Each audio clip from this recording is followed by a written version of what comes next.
America నుండి ఇండియాకి డబ్బులు పంపాలంటే ఇప్పటికీ ఆ పాత పద్ధతులేనా? అందుకే వచ్చేసింది మై పర్సు. Download now.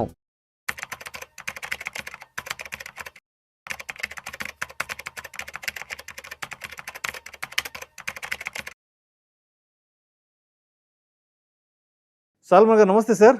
నమస్తే అండి విష్ణు గారు. Welcome to Vishnu talks and welcome to Suman TV. Thank you అండి. సో సాల్మన్ గారు, మీరు ఒక ఫైనాన్షియల్ అడ్వైజర్గా ఉన్నారు, ఒక వెల్త్ మేనేజర్గా ఉన్నారు కదా.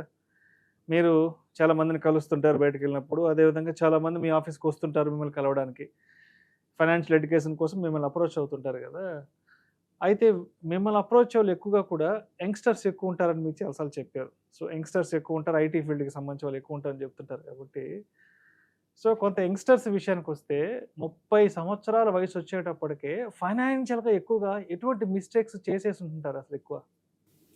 చూడండి విష్ణు గారు, ఇప్పుడు అందరూ యంగ్స్టర్స్ మిస్టేక్ చేస్తారని కాదు, కొద్దిమంది తెలుసో తెలియకో కొద్దిమంది కొన్ని మిస్టేక్స్ ఏమిటంటే వాళ్ళు చేసినవి ధనవంతుడిగా కనపడాలన్న అనే ఉద్దేశంతో తాహతుకు మించి ఖర్చు చేయడం. బా మంచి పాయింట్ చెప్పారు. ఓపెనింగ్ ఐఫోన్ లేదంటే వాచ్ కావచ్చు, ఐఫోన్ కావచ్చు, డ్రెస్సెస్ కావచ్చు, షూస్ కావచ్చు, అంటే తాహతుకు మించిన ఖర్చులు పెట్టడం. అంటే ఇతరులను ఇంప్రెస్ చేయడానికి. అంటే ఇంతకుముందు ఫ్యామిలీ బ్యాక్గ్రౌండ్ ఎలా ఉన్నా, అండ్ ఎస్పెషల్లీ ఫ్యామిలీ బ్యాక్గ్రౌండ్ అంతకుముందు చదువుకునే టైంలో అంత గొప్పగా లేని వాళ్ళు ఇలాంటి మిస్టేక్స్ చేస్తారు. ఎందుకంటే చిన్నప్పటి నుంచి ఏమిటంటే వాళ్ళు రిచ్గా పెరిగిలేరు కాబట్టి ఒకసారి మనకు డబ్బు వచ్చినప్పుడు గొప్పగా కనపడాలని వాళ్ళ ఉద్దేశం అనమాట. వాళ్ళ మనసుకు అది ఆనందం కాదు, కానీ అది ఏంటంటే ఆర్థిక పరంగా ఏంటంటే కొంచెం అప్పులోకి వెళ్ళే అవకాశం ఉంటుంది. అవసరమైన వాటికి కాకుండా అనవసరమైన వాటికి ఖర్చులు ఎక్కువ పెడుతూ ఉంటారు. రెండవ మిస్టేక్ ఏంటంటే ఈ క్రమంలో నాట్ సేవింగ్ ఎర్లీ. అంటే ఇప్పుడు ఖర్చులు పెట్టడానికి అలవాటు పడి ఉంటారు కదా, సేవింగ్స్ని ఇగ్నోర్ చేస్తారు. నేను ఇంకొక మాట ఏంటంటే, నేను ప్రత్యేకంగా మొదలుపెట్టిన కాంపెయిన్ ఏంటంటే సేవింగ్స్ వద్దు, ఇన్వెస్ట్మెంట్ చేయండి అని. అంటే సేవింగ్స్ అంటే కేవలం మీకు బ్యాంకులో ఉంచుకునేది ఎఫ్డీలు, ఆర్డీలు, ఇవి సేవింగ్స్. మీకు ఇన్ఫ్లేషన్ కూడా రాదు. ప్రజలు ఇప్పుడు అర్థం చేసుకుంటున్నారు. సేవింగ్స్ని ఇన్వెస్ట్మెంట్ వైపు మళ్ళించండి మనం చెప్తున్నాం. మూడోది ఏమిటి వాళ్ళు చేసే మిస్టేక్ అంటే ఒక సోర్స్ ఆఫ్ ఇన్కమ్ మీద డిపెండ్ అవుతారు. ఒక సోర్స్ ఆఫ్ ఇన్కమ్, ఇది కూడా మంచి పాయింట్. వారెన్ బఫెట్ గారు ఏం చెప్పారంటే never depend on single income. మరి మీరు అడగొచ్చు, 8 గంటలు పని చేసిన తర్వాత మళ్ళీ పని చేయాలి అంటే అందరికి అన్ని అవకాశాలు ఉండవు కదా, మళ్ళీ పని చేయాలా అంటే ఇక్కడ పని చేసే అవసరం లేదు. మీ చేతికి వచ్చిన డబ్బులోంచి ఒక 20%, ఎస్పెషల్లీ 20%, నేను ఎక్కువ కూడా అంటలేదు, 30,000 కావచ్చు, 50 కావచ్చు, ఒక 20% అమౌంట్ మీ డబ్బుని మళ్ళీ మీ ఎంప్లాయ్ కింద పెట్టండి. మీ డబ్బు మీకోసం పనిచేసేలాగా పెట్టండి. అంటే మీ డబ్బుని ఇన్వెస్ట్ చేయండి. అంటే మీరు క్యాపిటల్ మార్కెట్స్లో మీ డబ్బుని ఇన్వెస్ట్ చేస్తే money works for you. Money అనేది మీకు ఎంప్లాయ్ అవుతుంది. మీరు నిద్రపోతూ ఉంటారు కానీ మనీ మీకోసం పనిచేస్తుంది. ఇప్పుడు నేను క్యాపిటల్ మార్కెట్, స్టాక్ మార్కెట్ ఇలాంటి మాటలు చెప్తే కొంతమందికి నచ్చదు, లేమ్యాన్కి అర్థం అవడానికి చెప్తున్నానండి. మీ డబ్బుని బ్యాంక్లోనే మీరు పెట్టారు, 7% అయితే ఫిక్స్డ్ గ్యారంటీడ్ రిటర్న్ జనరేట్ చేసి పెడుతుంది కదా ఇంట్రెస్ట్. ₹1,00,000 మీరు ఎఫ్డీ చేశారనుకోండి, మీరు ఏం చేయకపోయినా పడుకున్నా కానీ సంవత్సరం తర్వాత 7,000 అంటే డబ్బుని సమకూర్చి పెడుతుంది. మనం నిద్రపోతున్నా సరే డబ్బే. అయితే క్యాపిటల్ మార్కెట్స్లో ఏమిటంటే మీరు కొన్ని కంపెనీస్లో ఓనర్స్ అవుతారు కాబట్టి ఇంకా ఎక్కువ రిటర్న్ వచ్చే అవకాశం ఉంది. మీరు అడగవచ్చు, కాకపోతే మీలాంటి పెద్దలు లాస్ట్ 2 years నుంచి ఏమి రిటర్న్ లేదు కదా అని అడగచ్చు. క్యాపిటల్ మార్కెట్స్ ఎప్పుడు కూడా అన్సర్టనిటీ. అంటే ఈక్విటీ అంటే రిస్కీ ప్రోడక్ట్, ఈక్విటీ అంటే ఓనర్షిప్ అంటే రిస్కీ ప్రోడక్ట్. అంటే డబ్బు మల్టిప్లై కావచ్చు, డబ్బు జీరో కావచ్చు. అందుకే నేను ఏం చెప్తున్నానంటే ఎస్పెషల్లీ జెడ్ యూత్, మధ్యతరగతి వారి కోసం సింగిల్ కంపెనీ తీసుకుంటే అయితే మల్టిప్లై కావచ్చు లేదా జీరో కావచ్చు. ఈ రెండు కాకుండా అక్కడక్కడే ఉండొచ్చు, 2 ఏళ్ల నుంచి అక్కడక్కడే ఉంటుంది.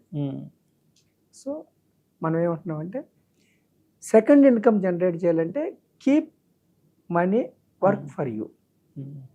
డబ్బు సృష్టించేలాగా మీరు చేయండి.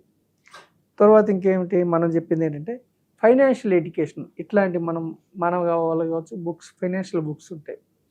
ఎస్పెషల్లీ ఫినాన్షియల్ ఇప్పుడు మనకి స్కూల్స్లో ఏం నేర్పుతారంటే మ్యాథ్స్, సైన్స్ చెప్తారు, మంచి జాబ్ తెచ్చుకుంటారు అంతే, ర్యాంకుల కోసం చదవాలి అంతే. అయితే జీవితానికి ఉపయోగపడే ఫినాన్స్ని ఎలా మెయింటైన్ చేయాలి ఎలా అంటే maintain ఎస్పెషల్లీ కొద్ది మందికి ఉంటుంది సబ్జెక్ట్. ఎంబీఏ ఫినాన్స్ కావచ్చు, కామర్స్ కావచ్చు, అంటే క్యాపిటల్ మార్కెట్స్ గురించి ఎస్పెషల్లీ మ్యాథ్స్ బ్యాక్గ్రౌండ్ వాళ్ళకి, సైన్స్ బ్యాక్గ్రౌండ్ వాళ్ళకి క్యాపిటల్ మార్కెట్ గురించి జీరో అవగాహన. మనం చేసే పెద్ద మిస్టేక్స్ ఏంటంటే ఎకానమీలో కన్జ్యూమర్స్గా ఉంటాము అంటే కానీ ఎకానమీలో ఓనర్షిప్ తీసుకోం. బాబా భలే మంచి మాట చెప్పారు. ఏమంటారు, బ్యాంక్స్లో కన్జ్యూమర్స్గా ఉంటాం. 2 కోట్లు ఇల్లు కొంటారు, 2 కోట్లు లోన్ తీసుకుంటారు, 4 కోట్లు కడతారు. ఆ ప్రాఫిట్ని మళ్ళీ మీరు తీసుకోవాలంటే ఓనర్షిప్ తీసుకోవాలి. అంటే ఫినాన్షియల్ ఎడ్యుకేషన్ని మన యూత్ కొంతమంది, అందరు కాదు, కొంతమంది ఫినాన్షియల్ ఎడ్యుకేషన్ మీద పెద్ద ఇంట్రెస్ట్ చూపించరు. ఫినాన్షియల్ ఎడ్యుకేషన్ కంటే వేరే వాటి మీద ఇంట్రెస్ట్ చూస్తారు. తర్వాత వాళ్ళ స్కిల్స్ అప్గ్రేడ్ చేసుకోవాలి. అంటే వాళ్ళ టైము, వాళ్ళ యొక్క కెరీర్ మీద అప్గ్రేడ్ చేసుకోవాలి. ఇవన్నీ వాళ్ళు చేస్తున్న మిస్టేక్స్ ఏమిటంటే ఎస్పెషల్లీ నేను గమనించింది ఏమిటంటే అండి విష్ణు గారు, ఈరోజు డబ్బు వస్తుందా, ఈరోజు ఖర్చు పెట్టామా, ఇది యాక్చువల్గా ఇది పూర్ మైండ్ సెట్. ఈరోజు వచ్చిందా, ఈరోజు ఖర్చు పెట్టామా, రేపటికి మళ్ళీ లే ఆఫ్ అయినప్పుడు ఇబ్బంది అవుతుంది. ఇప్పుడున్న సాంకేతిక యుగంలో ఏఐల వల్ల సాఫ్ట్వేర్ జాబ్స్ ఎస్పెషల్లీ గత 6 నెలలు 1 ఇయర్లో చాలామంది ఉద్యోగం పోగొట్టుకున్నారు. వీరు రేపటికి దాచుకోకపోతే ఇబ్బంది పడతారు. మిడిల్ క్లాస్ మైండ్ సెట్ ఏంటంటే ఆస్తులు సమకూర్చుకుంటున్నాం అనుకొని అన్ని ఈఎంఐలు పెట్టుకుంటాం. నెక్స్ట్ వచ్చే శాలరీకి కూడా ఈఎంఐ పెట్టుకుంటాం. మనం పెరిగే శాలరీకి కూడా పెట్టుకుంటాం. ఇల్లు ఈఎంఐలో కొంటాం, కారు ఈఎంఐలో కొంటాం, ఇంట్లో ఉన్న సోఫాలు ఈఎంఐలో కొంటాం, ఫర్నిచర్, ప్రతిదీ జీవితమే ఈఎంఐ అయిపోయింది భారతదేశం. అంటే ఈఎంఐ యాక్చువల్గా దేశ ఎకానమీకి మంచిదే, బ్యాంకింగ్ వ్యవస్థకు మంచిదే, బ్యాంకింగ్ స్టాక్స్ కొన్న వాళ్ళకి మంచిదే. ఎవరికి ఇబ్బంది అంటే ఇండివిజువల్స్, మనకి కూడా ఇబ్బంది కాదు, మనం కూడా ఎంజాయ్ చేస్తాం. కానీ ప్యారలల్గా ఈఎంఐలు పెట్టుకోండి. ఇన్వెస్ట్మెంట్ కూడా మీకు లేకపోతే అంటే మీరు వచ్చే శాలరీలో 50% అట్లీస్ట్ ఈఎంఐలకి ఆపి ఒక 20% అంటే మీరు ఇన్వెస్ట్మెంట్ చేసుకోకపోతే తర్వాత ఏమవుతుందంటే ఒక 10-15 years వెనక్కి చూస్తే అంటే ఈ యొక్క రన్నింగ్ రేస్లో, ఈ యొక్క జీవన పోరాటం వెంటనే మ్యారేజ్ అవుతుంది, పిల్లలు పుడతారు, పిల్లల చదువులు ఇవన్నీ చూసుకున్న తర్వాత పిల్లలకు ప్రయోజనం అయిన తర్వాత మీకేం ఉండదు, మీ రిటైర్మెంట్కి ఏముండదు. వెనక్కి తిరిగి చూస్తే మళ్ళీ మీరు పిల్లల్ని అడగాల్సి వస్తుంది. 20 ఏళ్ళు 25 ఏళ్ళు ఉద్యోగం చేసిన తర్వాత మళ్ళీ పిల్లల్ని అడగాలంటే ఎంత ఇబ్బంది. కొడుకు ఇవ్వచ్చు కానీ కోడలు ఇష్టపడపోవచ్చు, లేదు కోడలు కొడుకు కూడా ఇస్తారు కానీ మీకు అభిమానం అడ్డు రావచ్చు. వాళ్ళు కొంతవరకు సపోర్ట్ చేయగలరు. అంటే మన కోసం మనం ఇన్వెస్ట్ చేయాలి. ఇన్వెస్ట్మెంట్ ఎక్కడ చేయాలంటే ఈ క్రమంలో జనజెట్కి నేను చెప్పేది ఏమిటంటే చాలా అన్రెగ్యులేటెడ్ ఉన్నాయి. క్రిప్టోలు మన దేశంలో అన్రెగ్యులేటెడ్, లక్షలు పోగొట్టుకుంటున్నారండి తెలియక. పాంజీ స్కీమ్స్ అంటే ఇంకొక మిస్టేక్ ఏమిటంటే యూత్ చేసే పెద్ద మిస్టేకు, మనం ఇన్వెస్ట్మెంట్ లాంగ్ టర్మ్ చెప్తున్నాం 10-15 years. షార్ట్ పీరియడ్లో ఎక్కువ డబ్బు రావాలని, షార్ట్ పీరియడ్లో ఎట్లా ధనవంతులు అవ్వాలని ఎతుకుతారు. ఈ క్రమంలో ట్రేడింగ్లో దెబ్బతింటున్నారు. పాంజీ స్కీమ్స్ అంటే 1,05,000 చూపి వాడు ఎలా ఇస్తాడంటే మన డబ్బుల్లోంచి ఇస్తాడు 6 నెలలు. మనం 6 నెలల తర్వాత ఏమవుతుందంటే మనకి ఇస్తున్నాడు కరెక్ట్ గానీ మనం ఇంకొక 10 మందిని జాయిన్ చేస్తాము. మనం 1,00,000 పెట్టే దగ్గర 50 లక్షలు పెడతాము, 10 మంది కమిషన్ ఇస్తాను, 10 మందిని జాయిన్ చేస్తాం, మన దగ్గర నుంచి ఇస్తాడు. ఓకేనండి. ఇది కాకుండా బెట్టింగ్ యాప్స్ వల్ల సూసైడ్ చేసుకున్న వాళ్ళు ఎంతో మంది ఉంటారు. రమ్మీలు, లేదంటే పేకాట, గుర్ర పందాలు, ఇలాంటివన్నీ అవాయిడ్ చేయండి.